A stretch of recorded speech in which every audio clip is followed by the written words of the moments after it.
வணக்கம் நண்பர்களே. ஒரு நாள் நான் கிளாஸ் முடிச்சு வரப்போ ஒரு ஸ்டூடெண்ட் வந்து என்கிட்ட கேட்டாங்க, மேம் உங்ககிட்ட நான் ஒரு டவுட் கேட்கணும் அப்படின்னு சொல்லி கேட்டாங்க. நானும் என்ன டவுட்மா அப்படின்னு கேட்டப்போ அவங்க சொன்னாங்க, மேம் நீங்கள் கிளாஸில் எடுக்கிறப்போ எனக்கு அந்த டாபிக் அந்த சம் எல்லாமே நல்லா புரியுது மேம். எனக்கு அதே டாபிக் இல்லை அதே சம் எக்ஸாமில் வரப்போ கண்டிப்பாக நான் நல்ல மார்க் ஸ்கோர் பண்ணுவேன் அப்படின்னு சொல்லி ஒரு கான்ஃபிடன்ஸ் இருக்குது மேம். ஆனால் வீட்டுக்கு போய் நான் ஓப்பன் பண்ணி அதே சம்மையோ இல்லை அதே தியரியோ எடுத்து பார்க்குறப்ப எனக்கு எதுவுமே புரியல மேம். எப்படி அந்த சம்மை ஸ்டார்ட் பண்ணணும், எங்கேருந்து படிக்கிறது அப்படிங்கிறது கூட தெரியல. இது எதனால மேம் அப்படின்னு சொல்லி அவங்க எங்கிட்ட கேட்டாங்க. அப்போ நான் அவங்கக்கிட்ட ஒரு கொஷின் கேட்டேன், நீங்கள் வீட்டுக்கு போனதுக்கப்புறம் அந்த சம்மை நீங்களே ஒரு டைம் ஒர்க் அவுட் பண்ணி பார்த்துறீங்களா அப்படின்னு கேட்டேன். அப்போ அவங்க சொன்னாங்க, இல்லை மேம் நான் ஜஸ்ட்டு போட்டதை ஒரு கிளான்ஸ் பார்த்தேன் அப்படின்னாங்க. அப்போது அவங்க பண்ண தப்பு என்னென்னா இதுதான், வீட்டில் போய் ஒர்க் அவுட் பண்ணி பார்க்காம ஒரு கிளான்ஸ் பார்த்தாங்க இல்லைங்களா, அதுதான் வந்து அவங்க பண்ண ஒரு பெரிய மிஸ்டேக்கு. இது ஏன் வந்து இப்படி நடக்குது, அவங்களுக்கு ஏன் அந்த மாதிரி மறந்து போகுது அப்படின்னா, இப்போது கிளாஸில் டீச்சர் சொல்கிறப்ப அவங்களோட பிரெயின் வந்து அந்த இன்ஃபர்மேஷன் எல்லாத்தையும் ரெகக்னைஸ் பண்ணிக்குது. அதே அவங்க வீட்டில் போய் தனியாக உட்காந்து அந்த சம்மை திரும்ப பார்க்குறப்போ அது அவங்களுக்கு ரீகால் ஆகணும். ஸோ கிளாஸில் சொல்கிறப்ப அந்த விஷயம் ரெகக்னைஸ் ஆகணும், அதே வீட்டில் போய் எடுத்து பார்க்குறப்ப ரீகால் ஆகணும். இந்த ரெண்டு விஷயங்களும் வந்து ஒரே மாதிரி கிடையாது, இது ரெண்டுமே வேறு வேறு. எக்ஸாம்பிளுக்கு சொல்லணும்னா, இப்போ நம்ம ஒருத்தரை பார்த்தோன்னையும் அவங்களோட ஃபேஸை நம்ம வந்து ரெகக்னைஸ் பண்ணுவோம். இதே அந்த பர்சனோட மொபைல் நம்பர் கேட்டாங்கன்னா நம்மளோட ஃபோனில் நம்பரை பார்க்காம சொல்ல முடியாது. இது வந்து ரீகால். இந்த ரெகக்னைஸும் ரீகாலும் வந்து இதுதான். இதே விஷயம் தான் நம்மளோட ஸ்டடீஸ்லையும் வருது. ஸ்டூடெண்ட்ஸ் வீட்டுக்கு போனோன்னையும் படிப்பாங்க, திரும்ப திரும்ப படிப்பாங்க, ஹைலைட் பண்ணி படிப்பாங்க, நிறைய பேர் அண்டர்லைன் பண்ணியும் படிப்பாங்க.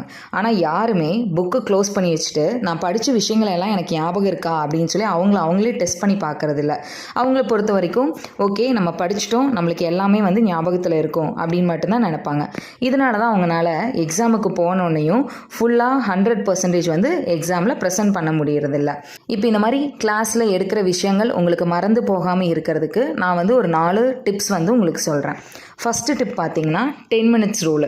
நீங்கள் வீட்டுக்கு போனோன்னையும் 10 to 15 minutes அன்னைக்கு டீச்சர் கிளாஸில் என்ன சப்ஜெக்ட் டீச் பண்ணாங்களோ அதை எடுத்து பாருங்கள். ஜஸ்ட் ஒரு 10 to 15 minutes பாருங்கள். கண்டினியூஸாக வந்து நீங்கள் அந்த மாதிரி டெய்லியும் ப்ராக்டிஸ் பண்ணணும். செகண்ட் டிப் பார்த்தீங்கன்னா, உங்களோட புக்கை க்ளோஸ் பண்ணுங்கள். 10 to 15 minutes பார்த்ததுக்கப்புறம் உங்கள் புக்கை க்ளோஸ் பண்ணிவிட்டு இன்றைக்கி நம்ம என்ன விஷயம் வந்து படித்தோம் அப்படிங்கிறத உங்களை நீங்களே வந்து கேட்டு ரீகால் பண்ணுங்கள். ரீகால் பண்ணிவிட்டு உங்களுக்கு எது ஞாபகத்தில் இருக்கோ அந்த விஷயங்களை மட்டும் நீங்கள் வந்து ஒரு நோட்லையோ இல்லை ஒரு பேப்பர்லையோ எழுதுங்க. டிப் நம்பர் 3, ஒரு சம்மை நீங்களே வந்து ஒர்க் அவுட் பண்ணி பாருங்கள். அதாவது டீச்சர் வந்து கிளாஸில் போட்ட அதே சம்மை நீங்கள் புக்கை பார்க்காம நோட்டை பார்க்காம நீங்களே உட்காந்து ப்ராக்டிஸ் பண்ணுங்கள். சப்போஸ் உங்களால் போட முடியலையா, நீங்கள் அதுக்காக ஒரி பண்ண வேண்டாம். அந்த இடத்துல நீங்கள் பண்ண வேண்டியது இன்னும் ப்ராக்டிஸ் பண்ணணும். இன்னும் 10 to 15 minutes டெய்லி நடத்தின டாப்பிக்கை ரீகால் பண்ணணும். அடுத்தது புக்கை க்ளோஸ் பண்ணி வச்சுட்டு நம்ம என்ன படித்தோம் அப்படிங்கிறது நீங்கள் எழுதணும். அதுக்கப்புறம் நீங்கள் அந்த சம்மை ஒர்க் அவுட் பண்ணணும். இதை திரும்ப திரும்ப ப்ராக்டிஸ் பண்ணணும். டிப் நம்பர் 4, 24 ஹவர்ஸ்க்குள்ளே ஒரு ரிவிஷன் பண்ணணும். ஸோ இந்த ரிவிஷன் எதுக்காக பண்ணுறோம் அப்படின்னா, அந்த டாபிக் வந்து நம்மளுக்கு மறந்து போயிடக்கூடாது அப்படிங்கிறதுக்காக தான் நம்ம ரிவிஷன் பண்ணுறோம். ஸோ இன்றைக்கி படிக்கிறீங்க அப்படின்னா அது ஒரு 10 நிமிஷம் வந்து நம்ம திரும்ப ரீகால் பண்ணி பார்க்கலாம். நம்ம என்ன டாபிக் படித்தோம் அப்படிங்கிறத ஒரு டைம் வந்து ரீகால் பண்ணி பார்க்கலாம். கண்டிப்பாக இந்த 4 டிப்பையும் ஃபாலோ பண்ணிங்கன்னா, யாரெல்லாம் கிளாஸில் நடத்துகிறப்போ புரியுது, வீட்டுக்கு போய் புக் ஓப்பன் பண்ணால் என் மைண்டே பிளாங்காக இருக்குது அப்படின்னு சொல்கிறீங்களோ அவங்க எல்லாத்துக்கும் இந்த ப்ராப்ளம் வந்து சரியாயிரும். இது ஒரு ரொட்டீனாக ஃபாலோ பண்ணிங்க அப்படின்னாலே உங்களுக்கு வந்து இந்த பிரச்சனையும் சரியாயிரும். ஃப்ரெண்ட்ஸ், நம்ம கிளாஸில் உங்களுக்கு எல்லா விஷயங்களும் ஈஸியாக அண்டர்ஸ்டாண்ட் ஆகணும் அப்படிங்கிறது ஒரு நல்ல விஷயந்தான். ஆனால் இதையும் தாண்டி நீங்கள் வந்து வீட்டில் எந்த அளவுக்கு ப்ராக்டிஸ் பண்ணுறீங்க அப்படிங்கிறது தான் ஒரு ரியல் லேர்னிங் அப்படிங்கிறது. இன்னையிலேருந்து உங்ககிட்ட ஒரு கொஷினை நீங்களே கேட்டுக்கோங்க. எனக்கு இந்த சப்ஜெக்ட் புரிஞ்சிச்சா, என்னால் இதை புக்கை பார்க்காம இந்த சம்மை ப்ராக்டிஸ் பண்ண முடியுமா, இந்த தியரியை எழுத முடியுமா அப்படிங்கிற கேள்வியை உங்ககிட்ட நீங்கள் கேட்டுக்கோங்க. இந்த ஒரு கேள்வி தான் நீங்கள் படிக்கிற உங்களோட மெத்தடையே மாற்றும்.